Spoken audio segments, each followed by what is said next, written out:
好，欢迎收看四姨太今天为大家带来的精彩内容。半山腰太挤了，我们要一起登上山顶，眺望这个世界啊！走啊，大家要和姨太一起爬山吗？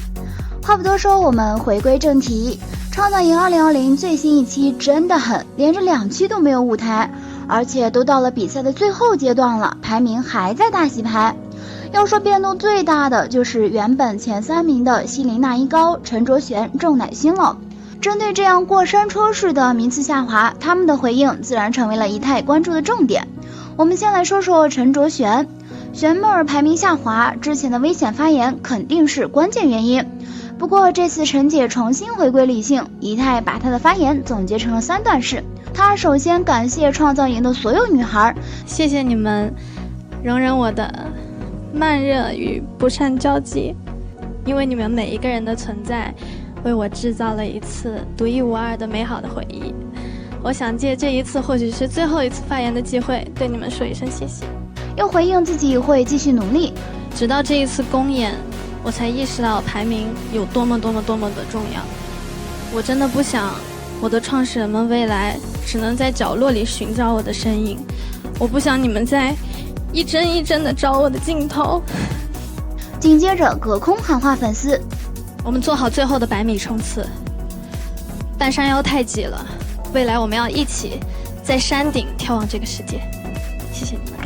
陈姐一开言，金句一箩筐啊，那个理智型的陈姐又回来了。虽然也是在表达自己的野心，一番话却很励志。相比于陈卓璇的豪言壮语，这次内内郑乃馨的发言却让人出乎意料。记得上次郑乃馨发言之时，她强调自己想要拿第一，想要当巨星。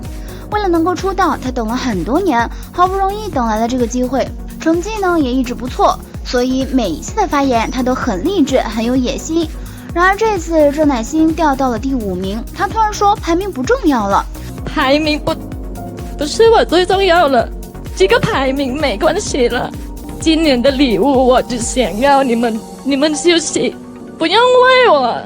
撑腰了。在公布第3次顺位之前，内内也有给希林娜依高写信，希望希林是第1名，她不想别人拿走这个位置，如果是希林的话，内内可以接受。另外，希林娜依高在发表感言的时候自称弄丢了馅饼，有人把最大最香的那一片塞给我。恭喜希林娜依高获得了本次撑腰的第1名，但今天我把它弄丢了，所以我也恳请我的创始人们，在这最后一关，在身体健康的情况下，和我一起再做出那片最大最香的馅饼吧。不知道这是内内和希林自己的真实想法，还是节目组的意思。毕竟之前希林娜依高和内内都是很有野心的女孩，在之前发表感言的时候从来没有说过这样的话。2个人都是很好的女生，也是实力很强的女生。对于粉丝来说，大家努力也都是心甘情愿的。然而这次在节目中却说让粉丝停止投票，名次不重要的话，确实有点匪夷所思。所以姨太看到很多评论都在猜测，是不是节目组给他们看了什么，让他们去暗示粉丝排名不重要。因为如果这样的话，就可以保送其他的学员进出道位了。姨太觉得每一档选秀节目都有一些内幕的。在《青春有你2》的总决赛中，排名第1的刘禹锡由1亿多票被压到了3000多万票，被压票也依旧是第1名，足以证明粉丝们的强大。对于希林和内内的发言，希望这只是他们对创始人们的心疼，而不是节目组变相剥夺他们出道的权利。到真正总决赛的那天，一切都会真相大白。现在已经有15位选手成功进入到比赛的最后阶段，相信在绝大部分人眼中看来，赵月、希林娜依高、郑乃馨、陈卓璇、王艺瑾、刘仙宁、徐艺洋这7位出道的选手基本上已经没有悬念，但姨太却觉得这件事并非绝对。而我之所以这么认为的原因也很简单，因为不是每家公司都舍得让艺人去限定团待上几年。当年李子璇就是因为这个原因调出了出道位，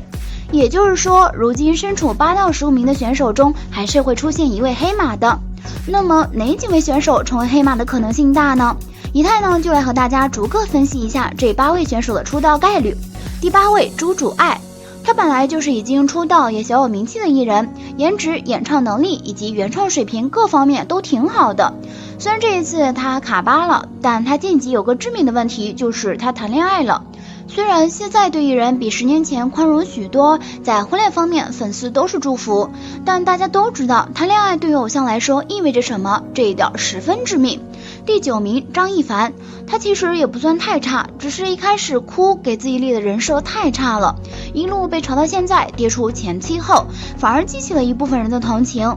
不过以他个人觉得，他本来来这里的目的也不是非得成团。第10名刘念，作为 AKB48 China 主力成员以及团队最有名的练习生，以太觉得他直接回去奶团的概率还是比较高的。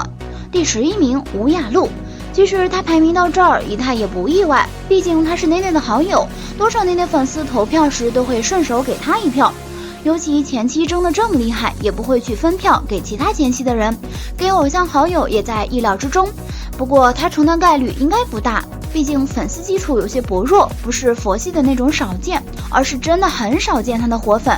第12名林君怡，个人感觉鹅其实对他还是有所期望的，初期以及主题曲 C 证明鹅其实还是挺看好他的实力的，希望他出彩的。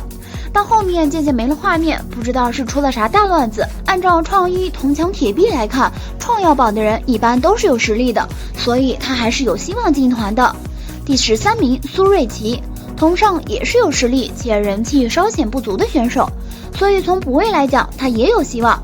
而且苏瑞奇的粉丝我是经常看到节目组相关论坛都有出没，想来还是有一定死忠粉做基数的，无奈其镜头太少，所以新粉增长率有些慢呀。第14名王珂，他那期乐队的表现让一太深深记住了这个遇见什么东西都想敲一敲的夏姐，他挺有大姐大的感觉的，我见到他们表演就预感到他能走到最后。上次排名看到他仙女落泪，我还咯噔一下，心念道你的剧本杀有点狠啊。不过还好他还是勉强进了决赛，也不费一太这么多年看综艺的经验。不过他的问题也是前期耀眼，后期没啥突出了，主要是第1期就把舞蹈唱歌最强的几个人都展现了，其他人在这方面总觉得还不够，所以他能否空降一太稍微有点拿不准。第15名刘梦，相对来说他递补的概率最低，因为创意控卫也是给了几个实力拔尖的人，他相对才艺方面略显劣势，最终能成团的可能性也十分渺茫。当然还有一种最没有争议的成团位，就是现有的前期出道，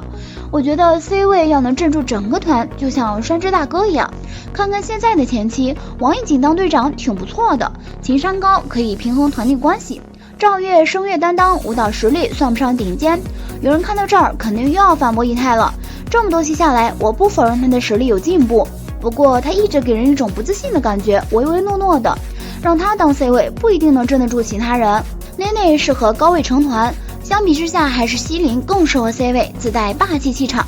其实从火箭少女开始，看起来这样的团队选秀很燃很热血，但是各位看官看个热闹就可以了，不要忘了所有的真人秀本质都是剧本杀。最让人心疼的还是演女主却总是能拿到女配剧本的，不过这就是现实的残酷，实力派受冷落和排挤，呆萌派被吹捧和躺赢。不论才艺，凡是讲一点真话的被打压，不仅是学员自己在质疑，我们这些路人观众也会不解，问题到底出现在哪里？是所谓学员团组自投票规则，还是创始人投票制度？看似公平，怎么感到冥冥中有一股隐形的力量在操纵这一幕幕？从另一个维度来看，除了娱乐本身，节目组似乎还在向大众传递些什么东西。生存法则，金主至上，到底是在教化学员还是戏弄观众呢？不得而知。最后一太也借用玄妹儿的金句来鼓励一下自己和一直支持一太的你们。